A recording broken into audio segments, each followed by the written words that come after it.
Okay, we're back. Welcome, gents. Morning. First day of POS. You feel any different? Woo, party poppers. I actually do feel very different. First of all, good day. I think I might be in a particularly foul mood considering what the market did yesterday. Got absolutely rinsed. Like basically gave all the profits that I made during the course of the week back to the market. So obviously my fault, but man, yesterday's price action was just an utter shit show, wasn't it? Horrendous. I think I learned probably 55 years of trading in 3 hours. So from that perspective, I'll take it. No, it's not that bad, but yesterday was unbelievable stuff. Yeah, it was messy. And nothing's changed, has it? It just seems the same. And I think there's quite a few stories that you guys were chatting about earlier on that have come out of this whole thing. Did I really see ultrasound money? Did I really see that? Yeah, bro, that's the new when back. Are those the fantasy websites that you visit these days, Grant? No, I saw that. Dan sent me those to bring up before the stream. So I'm not one of those freaks who sits around and looks at the inflation, deflation of the Jesus Christ. Could you imagine if I had like 3 different screens? I'd have ultrasound money up there.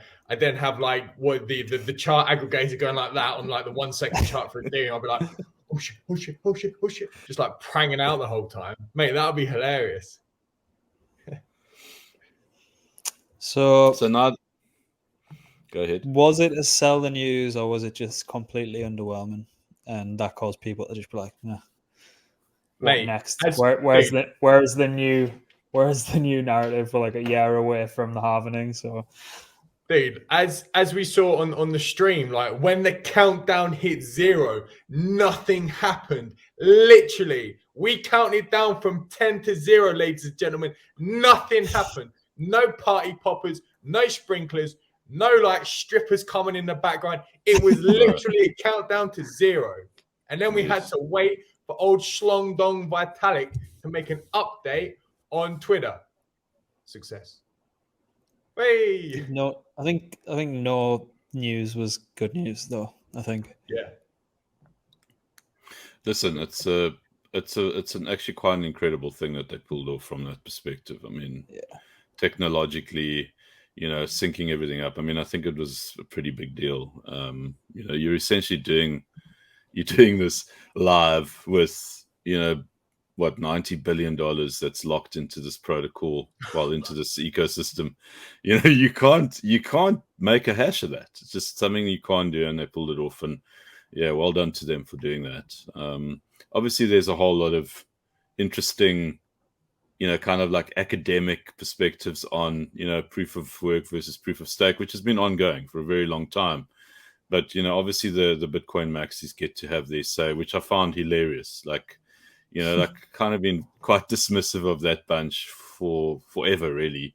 But yesterday they just took it to a whole new level, the level of salt. And then a very important bit of news I thought that came out yesterday was obviously Gary Gensler coming out with, is the fact that it's now proof of stake,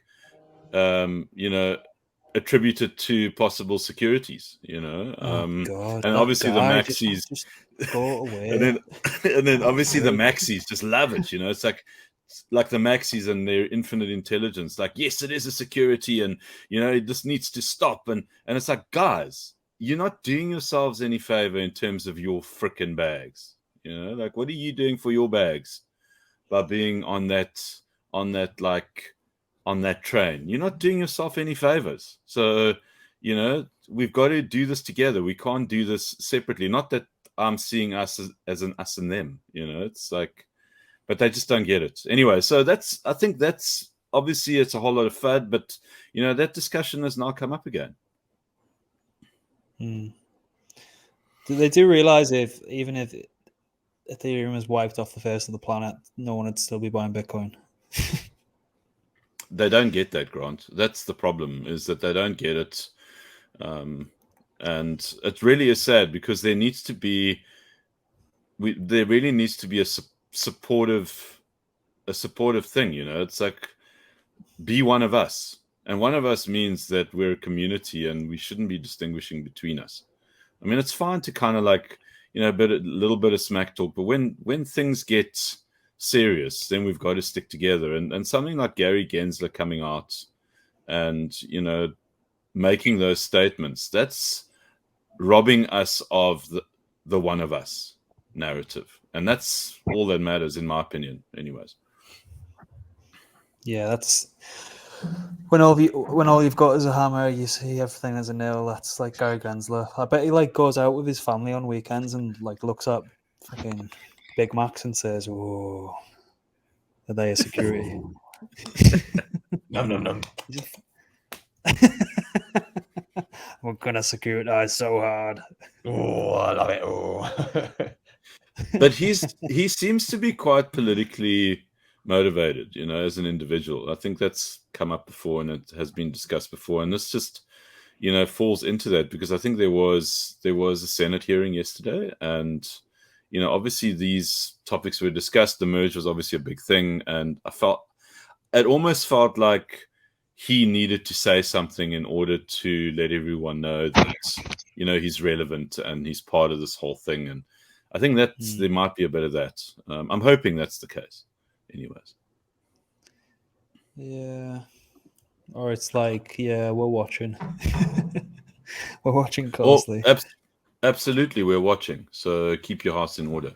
But there's nothing wrong with that, actually. From that perspective, there's nothing wrong with that. But then say that, we're watching and we're aware and, no need to send mixed messages so that the Bitcoin maxis can come screaming down the road, without their clothes on, of course.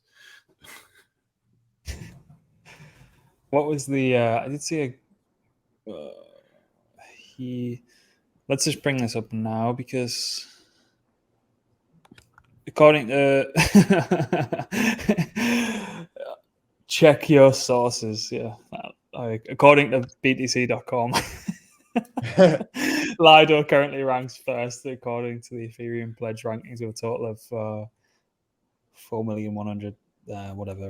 Accounting for 30.25%. Let me just find a better source actually, because kingdata.com, don't know what their allegiances lie, but Lido's at the top of the list, pledging 4.1 million tokens off 30.25%, followed by Coinbase at 14.45, Kraken at 8.3, Binance at 6.58. So what they're getting at is like a push towards centralization, because now we've got what's it, 46% being controlled by 46% of ETH stake controlled by 3 wallets, essentially. That's huge. But like, let me just see if this website works. I hope it doesn't bring porn up or something.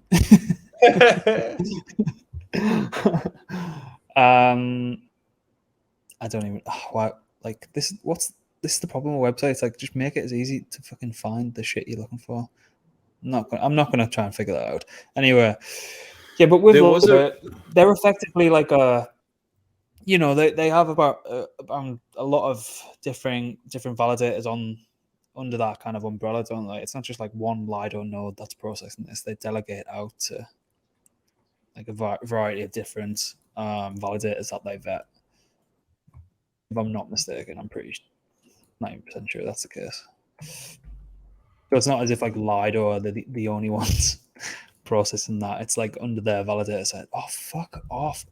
The amount of AI I'm training from clicking these fucking captures recently is ridiculous. I'm not doing it. Mate, it's only 2 blocks. Just Grant, just check. I'm not feeding that. Do a search quickly. It's finbold.com. Just do a search finbold.com. 2 addresses. How do I spell it? 46. Finbold. FINBOLD. .com. Yeah. Right. So 2 addresses. Yeah. That's insane. This seems like a pretty legit report. I read it yesterday. Yeah, Finbold's good. So, yeah, Wow. I mean, it's talk about positioning yourself accordingly and playing the game to win. Well, this is pretty much it, I suppose. I mean, I don't think this is necessarily a good thing. Obviously, from a decentralization narrative, it's not a positive thing. It's like, yeah, it's not good. And there seems to be quite a lot of. Remember a couple of weeks ago, there was that massive whale wallet of Ethereum that just came out of nowhere after like 5 years. He participated in like the ICO, and then he split all of his Ethereum up. Do you think he would be one of the he, she, or they? Do you think they're going to be doing the same thing, but they will fly under the radar because it's one bag split up many times, whereas this looks like it's just two, and so it's a lot smaller. It's the way to go, dude. I mean, if you've got a lot of ETH right now, you got to be setting up nodes and staking it. It's the way to go. I mean, it's essentially free money, unless you want to be taking, trading positions and all that kind of thing. But if you're in it for the long term, staking's where it's at. I can tell you right now, if I had a significant amount of ETH right now, I would be staking it into nodes because you're earning a monthly income. It's as simple as that. It's the ultimate business. Yeah, so this is the one. I think this is the one I was looking at last night. So this Martin Koppelman, yeah.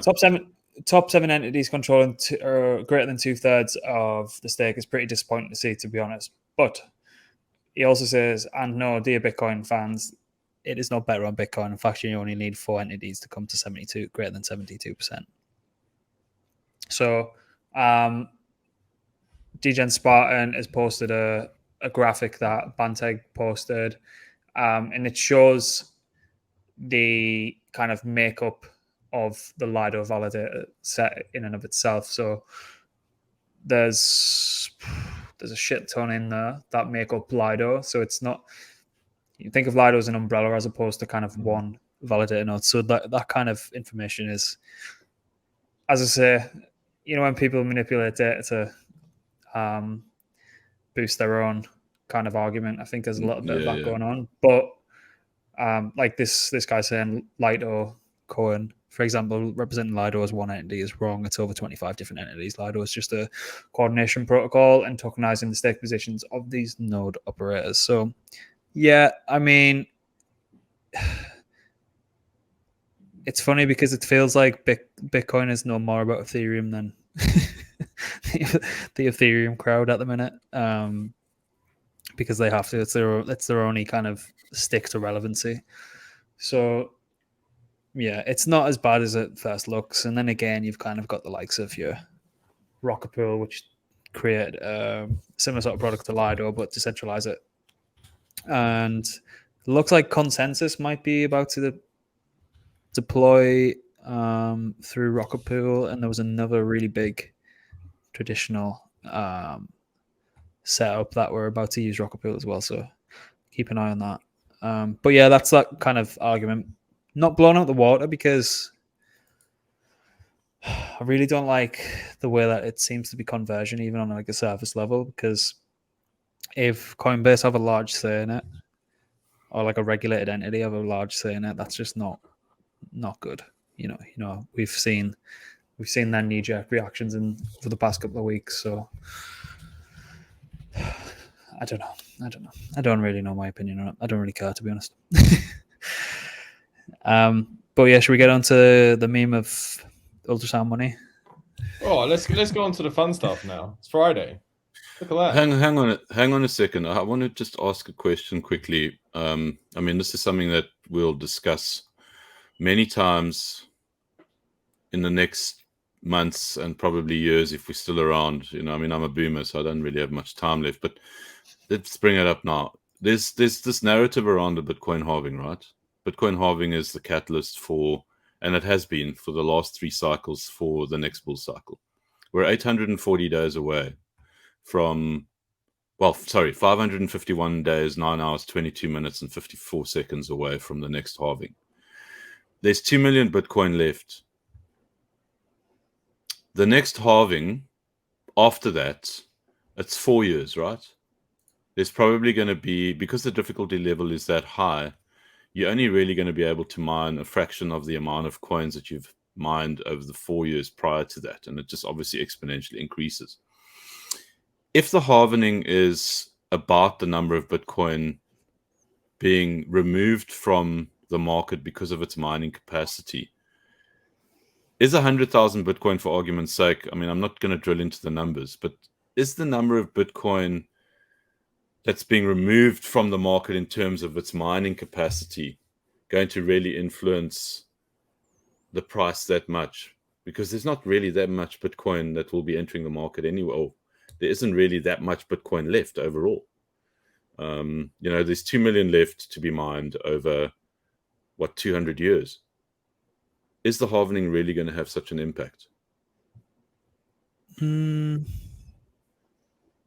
Like empirically, probably not, but on a narrative level, yes.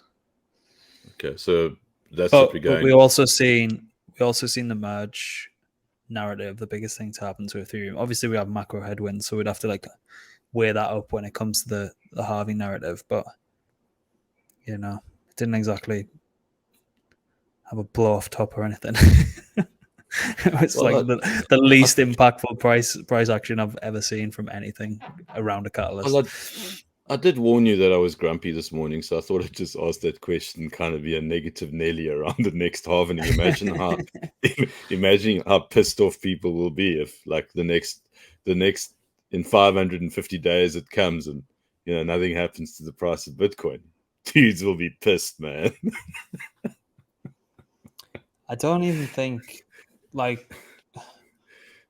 it's going to be completely dictated. If the merge, given the current macro conditions, was an indication of how the halving will play out based on the relative macro conditions of the time, because it was technically a little bit more decoupled in previous halvings, no one gave a shit. It's a good point. That's a very good point.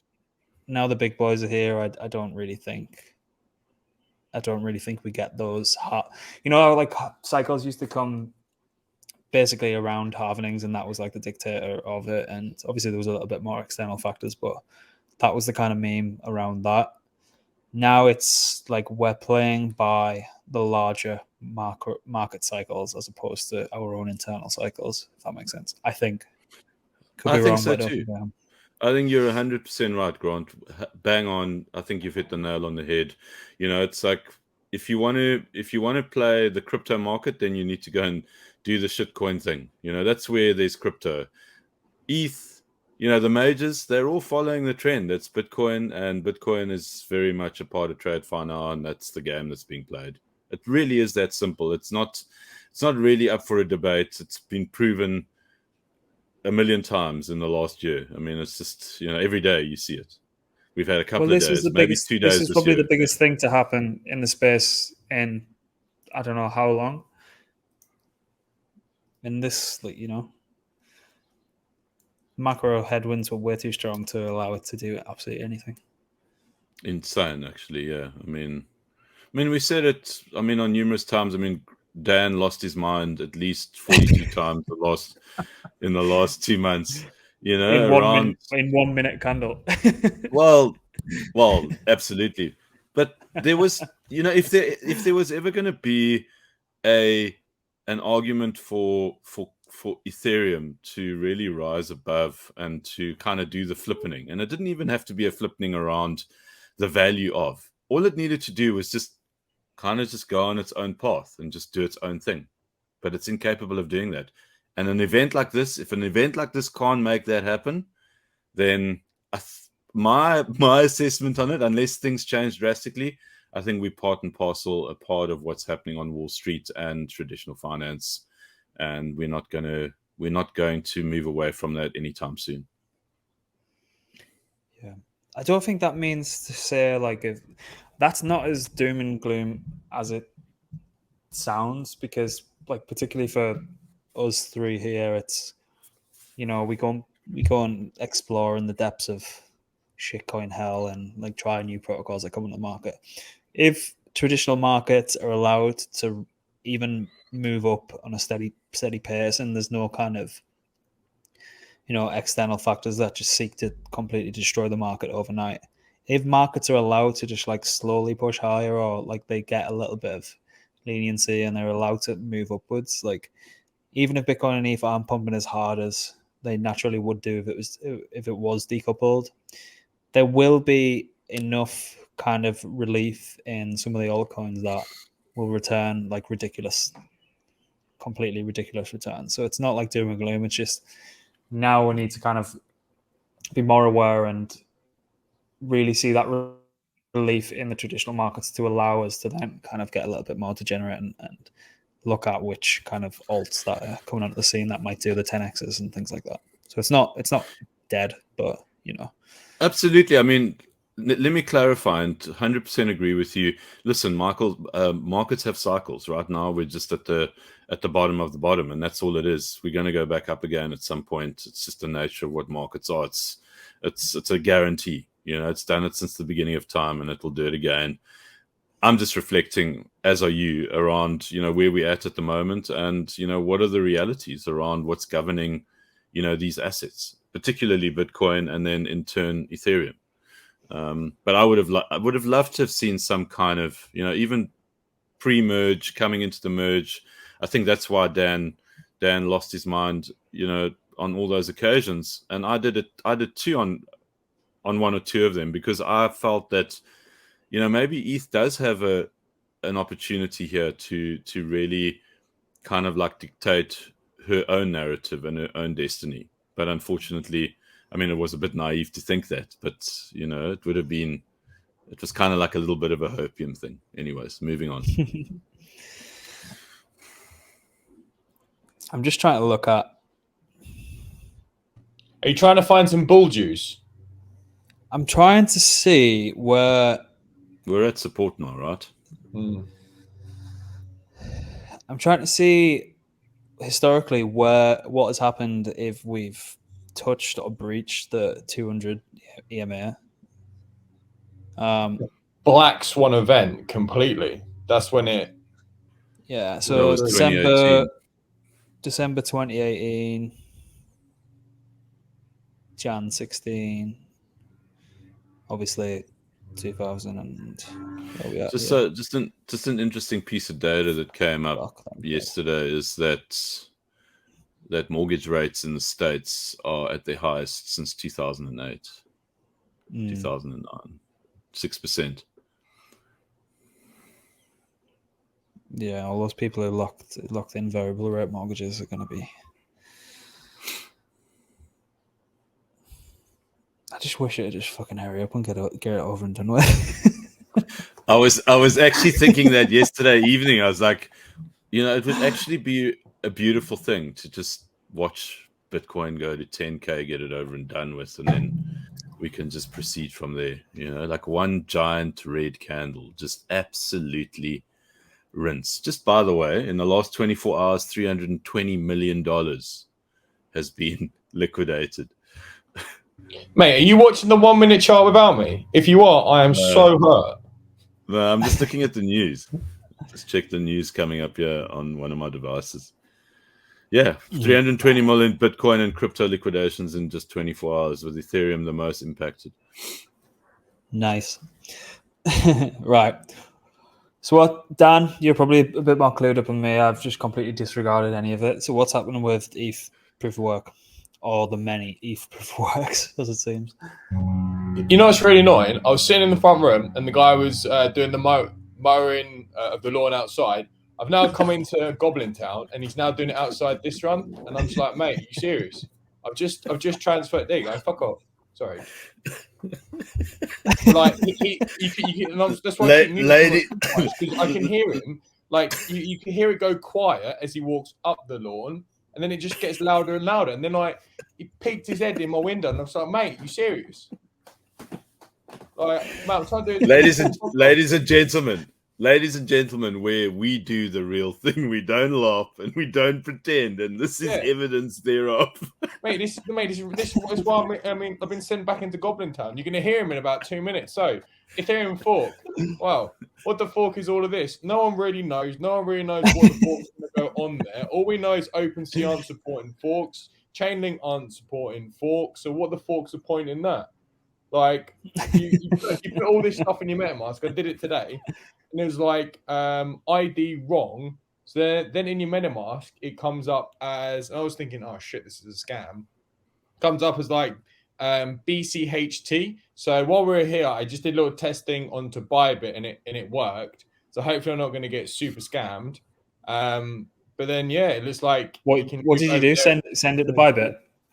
Yeah. Yeah. So each of your ETH PAL tokens is about $13 right now. And I was chatting with a dude in Discord, and I'm just like, I think he got it when it was $20. I was like, oh mate, that's 4 points on a Friday night. That's great. ETH W. So the ticker will be ETH W. I don't know if it's on TradingView yet. No, there you go. Bitfinex, Bitcoin. Yeah. Yeah. Bitfinex would probably be better. Whoa. It's fucking hell. Only listed at $60. What a scam. What's the market cap? No idea. Check it. Go to CoinGecko. Is it up? It should be, yeah. But when they're working out the price, I think they're doing it like as a really tiny percent of like a futures contract or something. That's why it's like peanuts. So I did a thread on this, just looking at what's going to happen to the proof of work miners. Obviously, that the whole GPU industry has been hugely affected. Over the last 5 years, particularly. I mean, Nvidia's success has been very much in part to the sale of their GPUs. Nvidia is a hugely successful company. Not only in graphics cards and graphic design, but they've moved into AI, and they are one of those companies of the future. And definitely, like, from my perspective, I believe like a really good long-term hold as a stock. But one of the big issues with gamers over the last 5-6 years has been that they couldn't access GPUs because this was a $5 billion industry that like supported proof of work. That's now over. What happens to these graphics cards? And then, one of the architects of Ethereum Classic, he's involved in this fork as well. So the Ethereum proof of work fork is very similar to what happened with Ethereum Classic and obviously those merge wars that happened in 2016. And we're going to see more of the same. It's going to be really interesting. I mean, I think obviously these coins, well, this coin is going to be worth very little very quickly. I think, anyone who's got and accesses these coins, I think they're going to dump them immediately. I mean, there's really no value. So all that, all the ETH that was borrowed on Aave and everywhere else, people were margining and leveraging up for literally next to nothing. Correct. Yeah. What was funny is people like what was the borrowing rate on ETH yesterday, like 80% or something? Well, when we were looking 0.048 every 8 hours.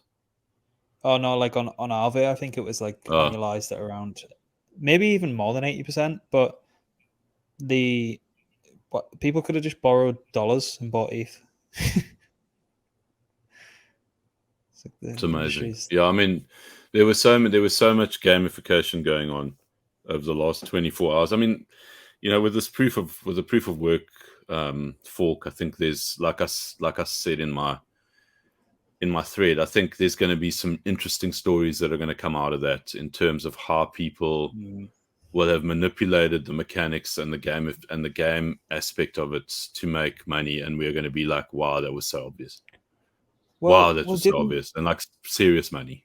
Watch, I bet you. Didn't they turn off EIP 1559 and any correct? Yeah. Any ETH burned using EIP 1559 was sent to like effectively the ETH proof of work treasury address, if you want to even call it a treasury. It's going to just line the pockets of the people who are using it. What a fucking scam. No, dude, it's a proper scam. But you want me to tell you? No. But you know where the real scam in this whole thing is? It's the casinos. I mean, the exchanges. The casino/exchanges are to blame here. They should never. Well, if there was any kind of like decorum in this whole thing, they would have said, no, we're not supporting this whole thing, and then the thing would have died, and we would not have had the level of scam that's going to unfold in the coming weeks and months from this thing. Yeah, because like look at this shit. Like, exchanges make money from volume. There's literally no volume there. So was it really? I don't know. Like, if everything's like all settled and all said and done, it might like slowly pick up in volume as like speculators come in. But was it really worth? Was it really worth the integration? Even the integration must have been. Would it really have been like a bad thing for exchanges to actually like get on the phone to one another or get on a Zoom call to one another and say, you know what, guys, let's not do this. Let's not support this whole thing. Let's actually keep things tidy for a change and show our allegiance to what we believe should be, you know, something that's at least fucking decent for this space. But no, dude. They're so fucking greedy that they had to take this route, and I don't know. I'm very seldom like a black and white guy when it comes to, especially the space. But I'm very black and white on this. It's kind of like they should never have done it. They should never have supported it. They should have just said we're not. The same way that the Chainlink guys did. I think the Chainlink guys made the right decision. Bang on. All right, moving on. To the real proof of work chain, the one and only. So Dogecoin becomes second largest proof of work cryptocurrency, naturally. That one was for you, Jedi. That one was for you, Jedi, because we were talking about like a Raven coin yesterday, weren't we? And like why admire the little bit of Raven, but mate, you've got a whole use case here. You've got the actual Doge coin, you've got the Doge community, you got like Doge chain, mate. You should be absolutely bathing in Doge right now. Yeah, I think I'll skip that one, to be honest. Right, what's next? Citadel executives raised $50 million for high-frequency crypto trading platform Portofinos. That's a restaurant back from where I'm home, so I had a little giggle at that. It's also a restaurant here as well. They do great spaghetti bolognese. They do. So what's this saying, Dan? Did you read it, or we're just throwing it around? No, it's just one of those things where it looks like, you know, I don't know if you remember when Citadel completely fluffed the market with the short squeeze on GME and a few others. So it's interesting to see that some of the ex-workers are now like transitioning over into crypto. So they've scammed one market, they're coming in to scam another. It's just it just shows. I mean, it just shows just how much money there is. Kind of like, you know, we talk about inflation, we talk about, you know, like there's not enough liquidity, and isn't. I mean, you know, we've seen it in terms of our travels and the work that we do, obviously in the space. Like liquidity is at a major. Yeah, I mean, we're probably at its lowest at the moment in terms of its availability, and yet, you know, guys are setting up exchanges, guys are like supporting, you know, bullshit forks because there's still money and people want to freaking gamble, and it's actually radical, you know, like it really is crazy what's going on right now. Yeah, I mean, just crazy. Just something that's you know, like just talking about, you know, like kind of silly stories. Just something that's popped up on my news feed is that, you know, like something like Cardano, like probably the most ridiculous thing in the space. I mean, I reckon Cardano is more ridiculous than, you know, ETH proof of work, but that's obviously my opinion. And I'll prove it to you. No, wait, I've got proof, brother. I've got proof here.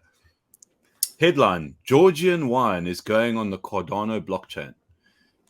There's a wine company. There's somebody who sells wine, and Ada sees it as a significant story to report that on Thursday, Cardano Foundation announced that it will collaborate with Georgia's National Wine Agency, the Bolnizy Winemakers Association, and Scantrust to build a Cardano-powered solution to ensure the quality and authenticity of Georgian wine.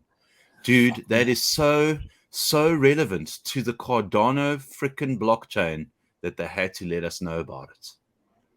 Now you ask yourself the question, how relevant is Cardano? Based on that story. I rest my Quite case. relevant in the wine industry. Remember when they launched the DEX and the actual, you've got your base currency. Was it called floppy milkshake or something like that? It was on Uniswap where you've got your base currency and then the token you're trading into, like that whole like hamburger interface, like UI. Yeah. It was just a JPEG. It had no functionality. Dude. Someone like hovered over it and like went on inspect element or something like that, and like it was a JPEG. It wasn't actually a functioning UI. So the thing is that they just continuously just prove their inadequacy. That's all they do, instead of like really rising to the challenge, because they get a lot of flack. Case in point. So rise to the occasion, prove everybody wrong. You've got all the tools, you've got all the money, you've got the community, yet they just don't manage to do it in any way whatsoever. I just don't understand it. It just makes no sense. It's just another one of those. It's just another one of those zombie chains that are just, they've done well for them. Well, the market machine's done extremely well from them. The cult-like following's done extremely well from them. So why don't they just sit back? If they pushed every product they could push now and tried to go toe-to-toe with Ethereum, that'd be way worse than sitting back and doing nothing. And that's it. You reckon that's what it is? Mm-hmm. You're probably right. Mm-hmm. If they try to compete, they're going to get beat. So why don't they just sit back and do nothing? So just summing, obviously Celsius has come up in the news quite a bit. I think it's still a very relevant story. Apparently the CEO, the ex-CEO, well, he still is the CEO. He came up with a strategy that he now wants to play a part and offer a service to be a custodian for people's coins. I mean, imagine after what's happened, you now give this guy $1 million worth of Bitcoin so that he can hold it for you. Really? Does he honestly believe, like, is the hubris really that significant within Celsius that they can actually ask people to hand over their coins? I don't know. Would you hand over your coins to Celsius for custody? Absolutely fucking not. And apparently, what goes through people's heads? Like, what? Like, is he surrounded by that many kind of yes men that they're just like, oh my god, that's a brilliant idea. People will certainly trust their hard-earned life savings or full net worth with us because we've just effectively defaulted on near enough. What were they getting, like 10 cents on the dollar returns or something like that? I don't know. What's even crazier is it's still valued at 746 million. Circulating. Is it really still that? Is it really still that much? I thought it was less than that. Wow, that's a lot. It's $1.77 market cap, 66 million trading volume in the last 24 hours. 746 million market cap, down 25.5% on the day. And news that came in an hour ago is that Celsius owes 1.8 billion to its stakeholders. That's the latest. Wow, that is huge, man. That's huge. That is huge. Good luck. And then they're coming up with all these like plans where they're asking for. Also, they've filed for approval to sell stablecoin stash to fund operations. So they've obviously got a whole lot of cash locked up, and they want to obviously access it now. Pay what you owe, guys. Pay the frickin' piper before you do anything. 1.8 billion. Go find the money, sort that out, and then let's take you somewhat seriously from that point onwards. Until you do that, just go sort that out first. What they're trying to do, just like revenge trade back the money that they owe in these markets. No ways. Fucking I idiot. mean, you had some of the brightest, most dynamic duo in the space. 3 arrows, and they managed to make a hash of it. Good luck, Celsius. I don't know. What was this story? Coinbase app to track US politicians' crypto friendliness ahead of midterm elections. Yeah, so it's like and allow trading on like social trading of politicians. Yeah, so we're going to have for like fan tokens, we'll have politician tokens soon. Pelosi to the moon. Yeah, it's just interesting because like I'm not sure if it's on this article, it was someone on Twitter, but he actually shows you like a live demonstration of it. So then if you've got like a politician in your constituent or like your area, sorry, you can actually see like whether they're Bitcoin friendly or whether they like dislike it or not. So it's interesting that they're going to go through this transparency. But then it almost makes sense as well because they're so embedded with like centralization and the SEC and everything. So now they're one of the biggest validators of Ethereum. They're in the back pockets of them, and now they're going to be showing you what bags these guys have got. This is, you know what? This is the first time I'm seeing this story. But I like this. So this is the first time I'm seeing this story, and for me, like just from a knee-jerk reaction, this is quite a brilliant marketing strategy in terms of getting politicians to take note of the fact, hold on a second, so candidates are potentially willing to donate to crypto-friendly politicians. Maybe it's in my interest to become a crypto-friendly politician. What does that involve, you know? So that's what I'm seeing. I mean, there could be a whole lot of underlying stuff going on here, but I think this is quite clever from, obviously from what I'm seeing on the surface of it. That's a pretty good chess move, in my opinion. Yeah, it's like you give people a crypto native platform to then go and make a decision about politicians in their area, so they can kind of go and vote on. Yeah, totally. They're gonna, and it's transparent. It puts pressure on those in power to actually, think twice about their standings on this kind of thing. I think it's really good. I don't really have too much positive to say about Coinbase, but that's a good, smart move. Yeah, I mean, and especially if one of the areas wants new people to like come and work there, and if they're a tech hub but their politicians don't support crypto, like it'd be in the politicians' interest to actually switch to being crypto friendly, to bring in good tech developers into their region. I think this is great. Just neutral. Yeah, it probably pushes a lot of kind of central negative to just neutral, negative neutral to neutral, if that makes sense. So you kind of get like where if they did have a small opinion, a negative small opinion on it previously, they'll probably just keep their mouth shut now. I've got a nice one for you guys. I've got a nice headline for you, Grant. Maybe you'll enjoy this one. Maybe you can comment on it. After Ethereum's merge, Arthur Hayes says this is the only chart that matters. Former BitMEX CEO Arthur Hayes believes that investors should keep a close eye on Ethereum's issuance chart. Why? Can you bring that up? Because the amount being issued every single day is 90% lower. So that's where the whole deflationary argument come in. Can we bring that chart up? I've never looked at it. I don't know what the issue. Just do a Ethereum issuance chart search. It's floating around. I think it's on Vitalik's Twitter. You send it in the private chat, yeah.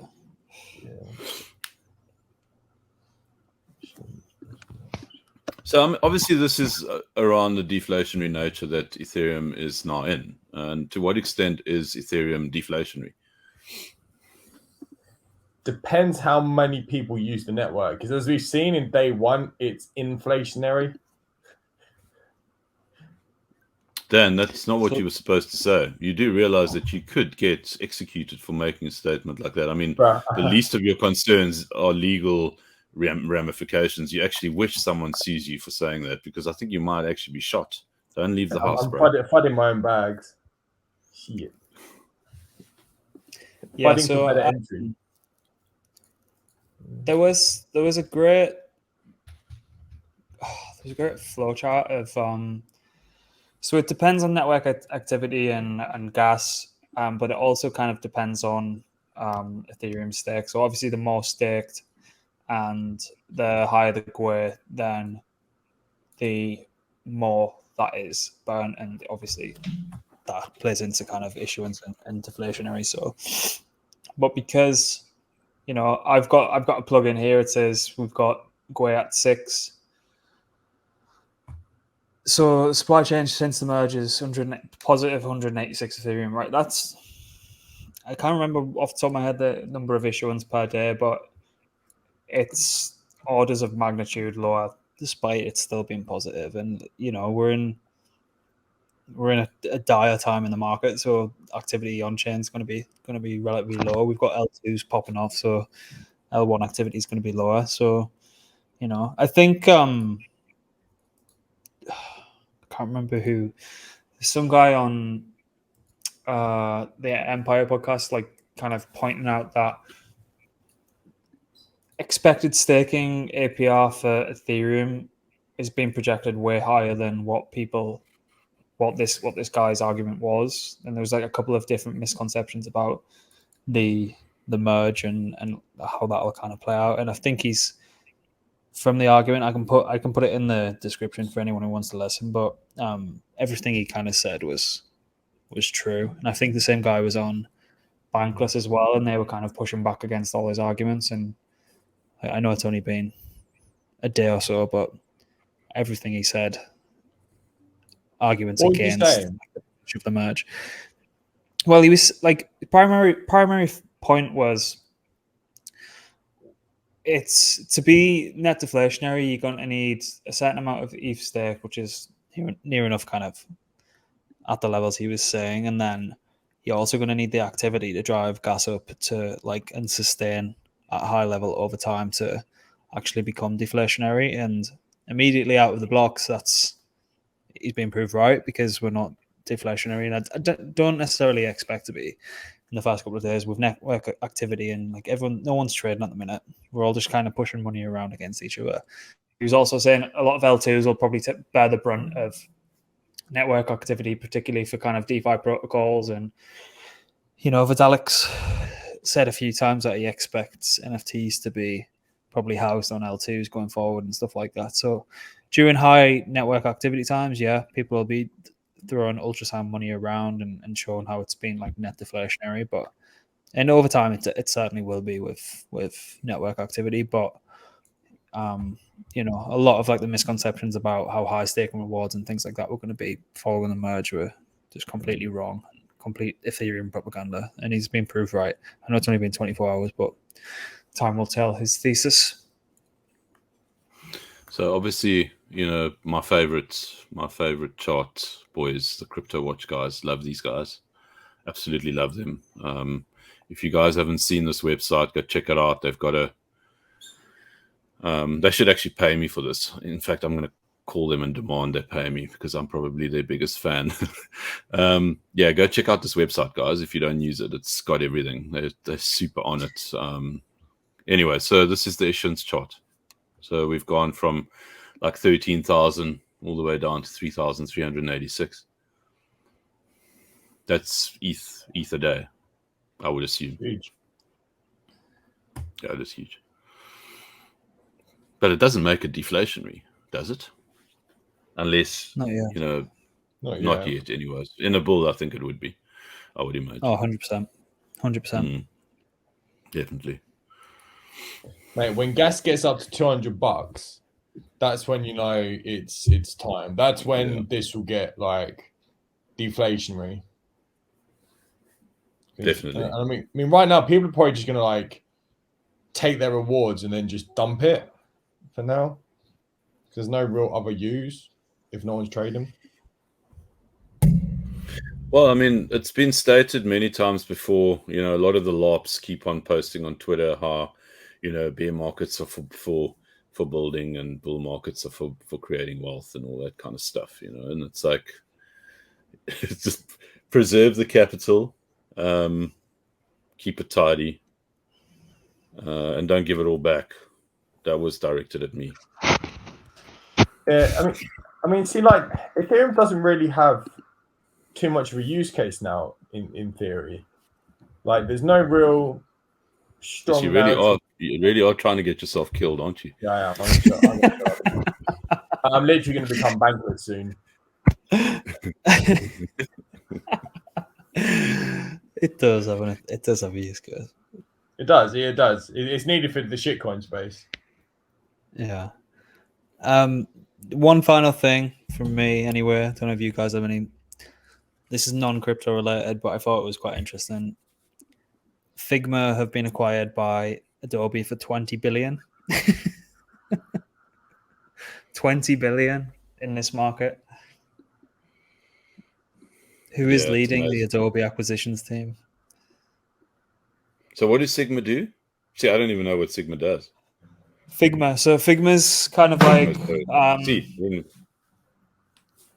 So the way I've used it is if people are sketching out kind of website design, like you can kind of collaborative and see it's like a huge canvas that you can draw up. As I said, the only real use case I've had for it is people showing me kind of UI for websites, but it is a banging app, to be fair. It's just like, is it 20 billion? I was about to say, dude, you are not selling this to me at all. Like, I'm not getting excited. Like, I'm not getting $20 billion worth of excitement out of this. Come on, try. Yeah, but watch this chart. This is fucking hilarious. Boom. This is the Adobe chart on the weekly, following the news. That's mental. Wow. I obviously didn't like it. Oh, check this chart out then. Check FedEx chart out. FedEx just absolutely nuked, man. Yeah. Is this the right one? Maybe not. Either way, there was like news on FedEx yesterday, and markets weren't happy, and he was just giving like sentiment that basically like deliveries ain't happening, so they're boogered. Wow, that's a shitcoin nuke. That looks Adobe was down like 17% on the news, which is quite a big move, to be honest. Look at the capitulation candle. Why didn't like investors like the news then? They obviously don't believe that company is going to add value to Adobe. It's very simple. I mean, I'd imagine, unless someone knows something about that company, that's not going to do Adobe any favors. Probably Kramer. Adobe is a strong buy. Bye. Yeah, my last words on this is like and subscribe, please, guys and girls. We appreciate it when you do. Please do it now. Just do it. Do it. Do it. All right, I think that's it from me. Yeah, do what the wise man said and do all that like and subscribe shit. Hopefully one. Yeah, I mean, we've had I think it's been a good week just overall in terms of what we've done at Blockmates, just getting stuff done and lots coming. If you guys thought that we were putting out a lot of content over the last couple of months, well, guess what? We're only getting started. Things are starting to get interesting. I'm about to age in fucking dog years if we keep continuing to go like this.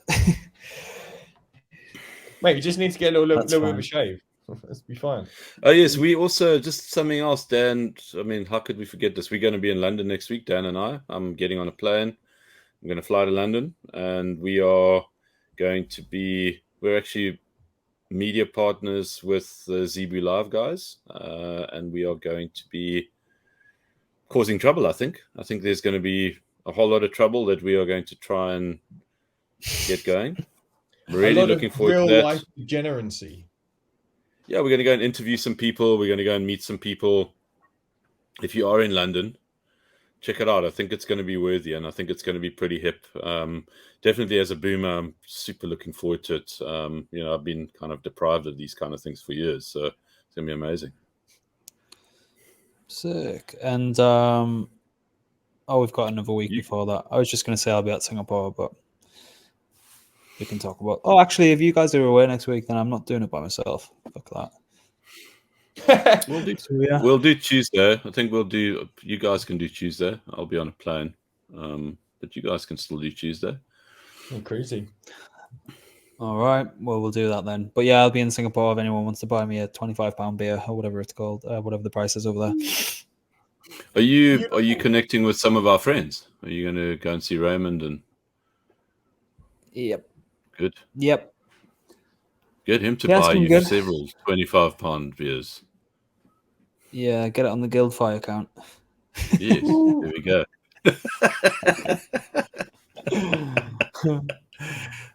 All right. Cool, lad. That's it. Over and out. Have a good weekend, everyone. Keep it tidy. Bye. Peace.